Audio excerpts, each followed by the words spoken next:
Hey guys, Eric here from Drakewing Gaming. So if you know me on Twitter, the Gaming Dragon. Today I'm coming at you into the Let's Play episode of Far Beyond the World. So I tried using the latest update, but it wouldn't let me use my old saves, so I just reverted to this one until I get to that point. I guess it's the beginning of Chapter 7 is what is supported. Chapter 7 and Chapter 8 are what are supported by the new build, so I'm not quite there yet. I think it's when Ranik comes back is when Chapter 7 begins. But anyway, guys, sit back and let me take you for the next 20 minutes, and let's jump right into it. Alright, there we go. Alright. My due. I was dying! I almost shout out, barely containing my growing frustration. It's like the U.S. Health Service.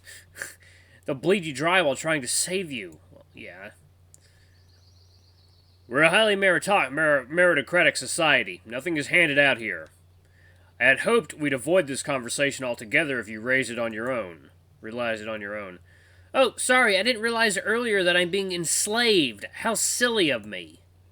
I roll my eyes in disbelief he'd pinned this on me. That's not what I meant. I just wanted to give it time. He looks angrily to Vul. But someone had to push it. Don't look at me. I saw the collar. Better to rip the bandage off. Vul shrugs, and a short moment of silence falls over the room. I'm buried in my thoughts, unable to believe how duped I was by this whole setup. As angry as I want to be, I have to admit there were a lot of signs all pointing in this direction. But I just had faith that my worst predictions weren't true. You okay?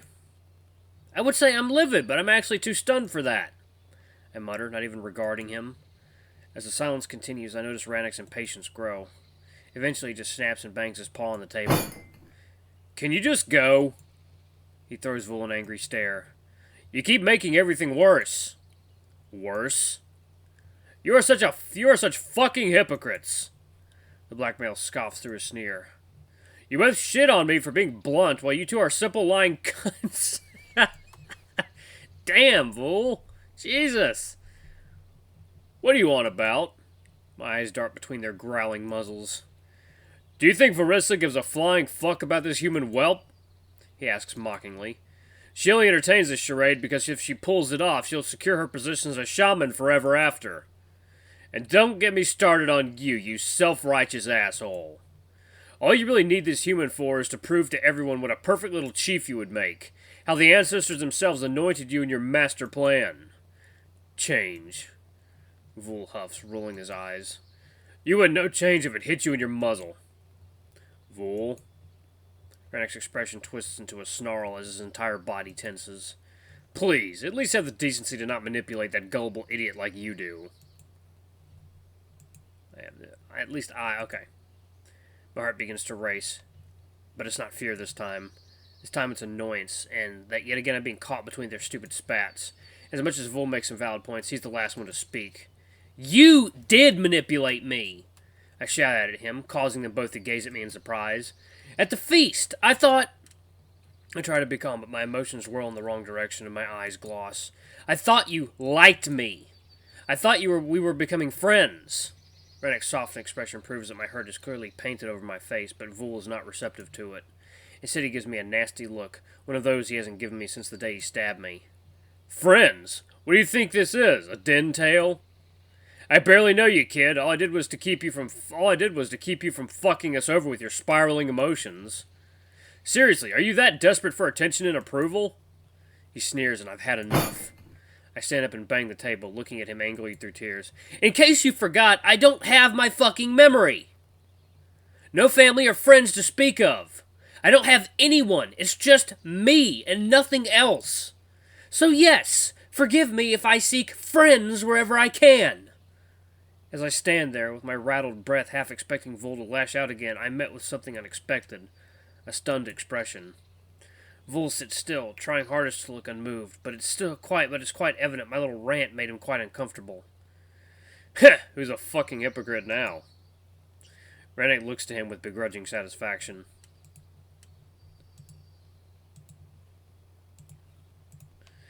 I have half a mind to tell him off, but I'm done with this shit show. I just slumped back into my seat, crossing my arms and looking towards the window. Bacon, eggs, and toast. A wolf lover. I'm such a moron, thinking I'm in some fairy tale B&B. I scoff at the dumb analogy. Even in a B&B, you have to pay the bill at the end. Ugh, I need a drink. Wolf finally breaks the silence, sinking deeper into his seat and causing the chair to squeak. Ranik pushes a tankard towards his friend, not saying anything, but Vul brushes it aside. Not that weak piss. I need something stronger for this headache. The Black Wolf scoffs and reaches for the clay bottle. Again, he removes the cork with a satisfying pop. Takes a long, deep series of gulps, most likely downing half of the contents in one go. He then sits back heavily, rubbing his muzzle and placing the bottle on the table. The piglet has to stay here. You know I'm right. He mutters, looking to Ranik with a serious expression. The Grey Wolf sits there, troubled, eventually turning to face me with a risen brow as if to gauge my opinion. Don't look at me. You own me, remember? I respond snarkily. I don't have a choice in that matter. Orien, the wolf mutters apologetically. Don't Orien me. Not only do I have to wear a collar, but now I also have to do forced labor. Those are just the details. Pretty fucking important details if you ask me, which you didn't. I mean, why would you? People don't ask their furniture for an opinion. Here.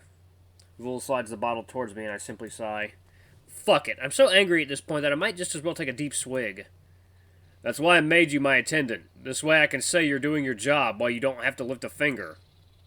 Trish never really had to do any work around here. And you think nobody noticed? Vul scoffs, reaching for the bottle. Look how much good that did to him. His debt is nowhere near paid. Again, could you just... Oh yes, sorry. Wouldn't want to upset the furniture. He winks at me and I can't help but smile at the remark. I take a deep breath and sigh heavily.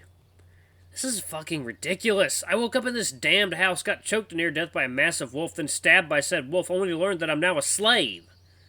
A ward. A slave. I insist, giving him a stare that should leave no doubt I'm not going to play semantics. A slave who now owes the tribe for not being murdered on sight, and all of this within a week. A hell of a week. Will raises the bottle to take a long swig of feigned toast. What's next? Well, there's always a possibility we'll get found out and you'll be imprisoned and hanged. Perfect. I shake my head. Give me that. Ranik snaps, pulling the bottle from Vul's paws and downing a thirsty gulp. Anyway, I'll take care of Piglet. If he's with me, Tana will stay the fuck away. Yeah, he's one of my worries. I can handle myself... I cut off, seeing Vul giving me a rather mocking gaze, obviously hinting at my conduct at the feast.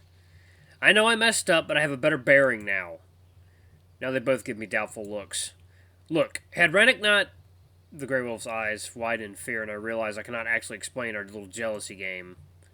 Had Ranik not what? Well, you know... I mumble, trying to backpedal.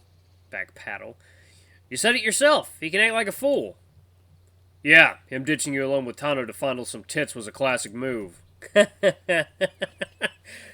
I didn't ditch him to... Now I flash my eyes at Ranik so that he plays along. Ugh, it wasn't like that. No, would have been hard to bounce her up and down with Piglet at your side. She threw herself on me. Yes, and you put up a valiant fight. I try hard not to be snoopy, but I cannot help it. The she-wolf made me incredibly jealous, more so than I have a right to be. But still, I have to know.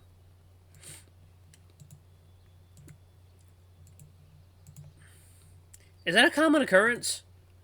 With Ranik? Oh, yes. Vul almost sounds annoyed. Every female in this village just swoons over the fucker. Honestly, I don't know what they see in him. I do. I've been swooning over him since day one. It's that smile, his damn cocky smile. I hope he doesn't abuse this. Again, perhaps too sneaky a jab, but I don't want to know if all this attention doesn't get to his head. Huh! If half the tribe had what he has, there'd be pups running around the place. I close my eyes and sigh discreetly. Good boy. Could we change the subject? This is getting slightly awkward. The wolf looks away, clearly unsettled by our little exchange. Sure. Vul shrugs. How about you explain to me why the fuck you're leaving all of a sudden? Your father exempted you from any tasks that would leave the piglet unattended.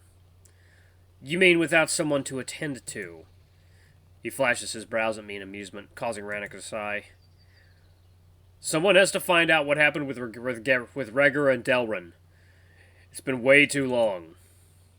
Tano could have taken care of that, and it would get him out of the village. Which is why he would never volunteer for this, and my father didn't see any urgency to actually order a search party. Vol muses, shaking the bottle to gauge her many levels of booze. Sorry for my yawning, guys. Oh, delicious coffee. He takes a sip and then pushes the bottle towards me. Should have asked me then. I would have gone. You want a week's rest. What sort of a leader would force a friend to forgo his sleeve? His sleeve. I tilt my head in agreement as I take the final gulp of the moonshine. Damn, Vol nearly demolished it on his own. I smell bullshit. Where was this urgency and concern a day ago? You're not telling me something. He drills his gaze into each of us, darting it back and forth expectantly. I dearly hope he doesn't suspect anything. Fuck, I don't think it would be a good idea to unpack that little morsel right now. Ranik shares my troubled expression, and I wonder if he has a plan to dodge this bullet. You're right. He nods awkwardly. There's another reason. I got blinded by the human. I got so focused on the idea of him being my path that I neglected what truly matters, my duty. So, I try to fix that. I look at him in disbelief. I might know this wolf just 7 days, but even I'm not that dumb to buy this pathetic excuse. As much as I'm glad to hear you're finally coming to your senses, I know it's horseshit. I'd say it's far more likely that you just need some time apart. My heart skips a beat as my eyes widen in shock. Ranik's also extremely troubled, and I begin to wonder if we have just been found out. What? You think I'm stupid? He looks to me with a smirk, and I swallow heavily. I would hope you'd at least be a little bit, yes. With the amount of wool he pulled over your head, I bet you two are bickering like two old mates. Full nods to Ranik, laughing it off. This right here being prime example. He stretches his arms behind his back in satisfaction, and I barely contain a sigh. Yeah, I am quite annoyed, not gonna lie. I smile awkwardly. See? At least the piglet's being honest. Okay, you got us. Ranik chuckles. We started to get on each other's nerves a little bit. Ha! I knew it! Will bangs the table in content. That path of yours turned out to be a thorn-brush trail, huh? He elbows Ranik mockingly, and we just exchange relieved gazes. Right, we better get going. Your father hates when we're late for the meetings. A meeting?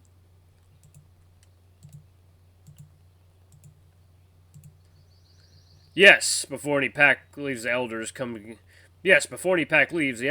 give us their guidance. Vul rolls his eyes in annoyance, and I immediately pick on his train of thought. Nothing like a bunch of old people telling you how to do a thing completely unrelated to their actual circumstance. I simply shrug and stand up. No, you cannot come. But no piggies allowed. I throw Ranik a worried gaze. I won't let him leave without a proper goodbye. The Grey Wolf nods to me, immediately understanding my distress. Could you go ahead? I'll catch up to you. Huh? Vul raises his brow in slight suspicion, but Ranik doesn't seem to care. I just want a moment alone with him. Why? Ranik just stands there looking at his friend tellingly. I'm not sure if he doesn't respond because he doesn't want to tell him or can't tell him the truth, but eventually Vul takes the hint. Ugh, if you're going to get sappy here, then yes, I better leave. It's called positive reinforcement. It's called being a moon-damned-in mother. The black male scoffs and throws me a rather unsettling gaze. By the time you're back, I'll toughen up that little wimp. Please don't. Ranik mutters, watching Vul opening the door. Yeah, I'd rather he didn't either. So far, Vol's methods ends up with me roughed up rather than toughened up. I'll come and look in on you later. The Black Wolf scoffs and closes the door behind him. Silence falls over the room as we just stand there, rather uncertain what to do or say. Ranik didn't even turn to face me, his gaze still locked on the door. It almost seems as if he was reconsidering this whole idea to leave. Suppose he came up with it where the emotions were high and now regrets it without means to back out. That perhaps would have been the case with me, but no. When he finally sighs and turns to face me, I see his typical confident smile. Despite acting like a pup at times, he doesn't have his life figured out. He does have his life figured out. So, I guess this is goodbye. Goodbye? He blinks for a moment, but quickly smiles again. More like see you later. You know what I mean, I mumble, fiddling with the edge of my shawl. Although I agree with the whole idea on paper, it only now dawns on me I actually won't see him for a few days. He won't come back. No, I'm not even entertaining that idea. You okay? He tilts his head into my field of vision. I cut off. Not really sure if it's even fair to say it, but I think we both should follow the newly established policy of honesty between us. I'll miss you. I try to hold back my emotions. What is wrong with me? Despite learning you're now part of the furniture? He raises his brow teasingly, and I chuckle. Yes, despite that. I'll miss you loads, as silly as it sounds. I rub away a stray tear. He can annoy me so much at times, but all of it is circumstance. I slowly begin to see that. He's struggling to find his bearing in this messed up situation as much as I am. I'll miss you too. He snickers, ruffling my hair in teasing fashion. But that only gives me more reason to come back as fast as possible. Yeah. I try to smile back. Don't worry, I'm sure Vo will be a handful. Oh, that's real reassuring. I'm afraid you'll have to look out for him as much as he will be looking out for you. Without a doubt. I scoff through a laugh. I'm really proud that I managed to keep the waterworks down. Just be careful while I'm gone, okay? Mm-hmm. I nod, picking up the dandelion and booping him on the nose with it. Excuse me. This time, I won't lose it. I'll hold you to it. The wolf smiles as I rush to grab a spare cup. I fill it with water from the jug, intent on placing the flower in it. If you'll crush the end, it'll absorb water better. Oh? I look to him with confusion and he extends his paw towards me. Here. I pass him the dandelion and he places it back onto the table. He unsheathes his smaller sword, using its pommel to crush the stem's edge. It causes it to split into many tiny fibers, and I smile with amazement. He has so much to teach me. He places the flower into the cup, which I still hold in my hands. Should last without a problem. Should last a week without a problem. I smile, putting down the cup onto the table and looking at him with slight embarrassment. Is it okay if I hug you before you leave? I wouldn't have it any other way. The wolf smiles, his tail swinging from side to side in obvious joy. Before I even open my arms, his paws swoop behind me and he pulls me deep into his chest. My head sinks into his neck fluff and I take deep inhales of his scent, almost as if wanting to imprint it into my memory. His embrace is equally as desperate, as for the first time he uses his actual strength to keep me close. I can feel his muzzle and cheeks rub against the top of my head as the wolf nuzzles into my hair. I feel safe, warm, and cherished in his arms. But like any good thing, this hug comes to a faster end than I'd like it to, as Ranik pulls away from me. He looks troubled, evidently struggling to maintain his mask. You'll be fine. I try to sound encouraging, and he looks at me with surprise. Me? He laughs. You always worry about the others, don't you? I'll be fine as long as you promise you'll stay vigilant. I will. I nod with a confident smile. I'll prove to you that I don't need a babysitter. Good. I'm looking forward to it. The wolf approaches the door and pulls the handle. The light of the outside world floods the kitchen as he opens them ajar. I know you'll make me proud. I nod and simply watch as he steps out, with the light slowly receding as he shuts the door behind him. I'm alone once again. The unsettling feeling slowly creeps to my stomach, but I won't let myself be tortured. With the free time on my hands, I'm going to look through the books again, but first, I need some breakfast. I unfold the parcel to reveal a selection of meats and cheeses and fetch myself a fresh bun. It's sad that our joint breakfast didn't come to pass, but it's more the reason to not allow this food to go to waste. I simply dig in, enjoying my meal in peace and quiet. Food. Coffee. With everyone gone, the day drags on mercilessly. I spent a few hours just sitting there and mulling over everything that happened. The feast, the dance, the kiss. As much as I want to agree that his space would be good for us, I can't help but crave to just bury myself into my wolf. My wolf? God, I'm so clingy! I laugh it off, shaking my head. Only now I notice that I'm fiddling with my collar. The damn thing. I try to hate it, but it also feels oddly satisfying, as if Ranik claimed me as his own. I mean, it is the case to a degree. Perhaps not exactly in the fashion of me calling him mine, but similar possessiveness. It's flattering, I guess, in a messed up sort of way, which is fitting my current circumstance. As the morning stretches into an afternoon, I think about means of killing some time. I remember the chief asking me if I came from Freyfall. There was a book around here mentioning that name. I've stumbled upon it when I was cleaning. I decided to retrieve it, as learning what it actually means to be a human in this world could come in handy. I find the tome in the bedroom, laying on the windowsill. Brief history of Freyfall. I place the book on the bed and fetch myself a cup of ale, knowing full well it will be a laborsome read. I set myself comfortably on the mattress, my back resting against the headboard, and I simply flip the cover. The opening is a grueling task to get through, again filled with names and dates that mean very little to me. However, the one thing that sticks out is the namesake herself, Frey. Apparently she was a sorceress of great power back in the Age of Men.